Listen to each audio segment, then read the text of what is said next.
Respectivement 3e et 2e du classement, Saint-Raphaël et Nantes s'affrontent sur le parquet du premier pour ce choc de la 7e journée. Invaincus toute compétition confondue depuis le Trophée des Champions, les visiteurs savent qu'un nouvel exploit sera compliqué face au dernier dauphin de Paris. Dans les premières minutes, Simikou se signale pour les Varois, mais ce sont bien les Ligériens qui ont la main sur la partie. Ainsi, Tourna permet aux siens de mener 4-6 à la 13e. Avec 4 buts, le pivot porte son compteur à 30 unités en Lidl Star League, l'actuel meilleur total à son poste. Menés, les Raphaëlois restent tout de même dans la partie, dans la difficulté certes, mais avec détermination, à l'image de Rmam qui supplée Jurka pour conclure cette action un peu désorganisée. Dans un temps fort, le H ne va pas se poser de questions et continuer d'alimenter la marque. Claire mène le jeu rapide et récupère la balle sur cette remise de Niateux pour la mettre au fond.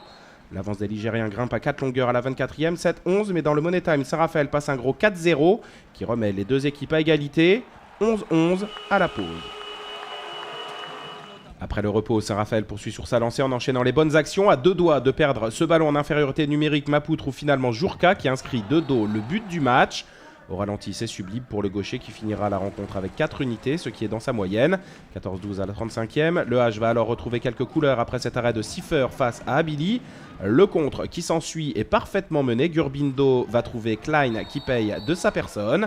Il y a 14-14 à la 38e. Les deux équipes vont alors se livrer à un rude combat en se rendant coup pour coup. Parti pour aller au bout de ce contre, le SRVHB tombe sur un Clair malin qui intercepte. La balle revient alors à Tourna qui prend tout son temps pour fixer Popescu. Il y a 17-17 à la 48e, puis 19-18 à la 50e. Après cette nouvelle attaque bien posée par les locaux qui vont coincer la défense visiteuse sur cette fixation de Krantz et profiter de la largesse de Klein pour voir Jurka s'infiltrer de nouveau. Moins confiant, le H ne va pas arriver à recoller et progressivement perdre du terrain dans le Money Time. Popescu stoppe ici Scott. Avec 14 parades à 43%, le portier aura été déterminant dans cette rencontre.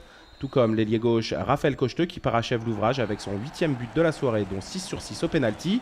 Score final 23-21 pour Saint-Raphaël qui revient à hauteur de Nantes avec 11 points mais passe devant au classement. Les locaux se déplaceront à Chambéry lors de la prochaine journée tandis que Nantes accueillera Cesson pour le derby.